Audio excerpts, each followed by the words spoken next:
സ്വർഗത്തിന്റെയും ഭൂമിയുടെയും നാഥനായ പിതാവേ, നീ കാര്യങ്ങൾ ബുദ്ധിമാന്മാരിലും വിവേകികളിൽ നിന്നും മറിച്ച് ശിശുക്കൾക്ക് വെളിപ്പെടുത്താൻ ഞാൻ നിന്നെ സ്തുതിക്കുന്നു. ഈ ദൈവവചനം മുഴുവനായി ജീവിച്ചൊരു വിശുദ്ധയല്ലേ? എളിയവളിൽ എളിയവളായി ജീവിച്ചൊരു വിശുദ്ധ. എനിക്കറിയാം വിശുദ്ധ ക്ലേലിയ ബർബേ.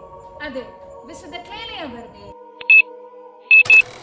ഹായ് കൂട്ടുകാരെ, നമുക്കിന്ന് ക്ലേലിയയുടെ ജനനത്തെ കുറിച്ച് ചിന്തിക്കാം. 1847 ഫെബ്രുവരി 13 പുലർച്ചെയാണ് കുഞ്ഞു ക്ലേലിയ ജനിച്ചത്. അധികം വൈകാതെ തന്നെ ചൂടുള്ള ഒരു കമ്പിളിപ്പതുപ്പിൽ പൊതിഞ്ഞ് മാമോദിസ നൽകാൻ ശിശുവിനെ അവർ പള്ളിയിൽ കൊണ്ടുപോയി. വികാരിയച്ഛനായ ഫാദർ ജുസപ്പെ സത്തനാസിയാണ് ക്ലേലിയ മരിയ റാഹിൽ എന്ന് ആ നവജാത ശിശുവിന്റെ ശിരസിൽ വിശുദ്ധ ജലമൊഴിച്ച് ജ്ഞാനസ്നാനം നൽകിയത്. കുഞ്ഞു ക്ലേലിയയുടെ ജനനം ആ പാവപ്പെട്ട കുടുംബത്തിൽ ഒരുപാട് സന്തോഷമുളവാക്കി.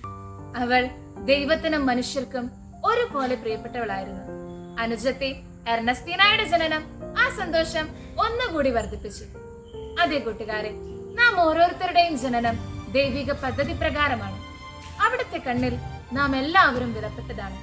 അതിനാൽ ഈശോയുടെ പദ്ധതിയോട് നമുക്ക് നമ്മുടെ ജീവിതത്തെ ചേർത്ത് വെക്കാം.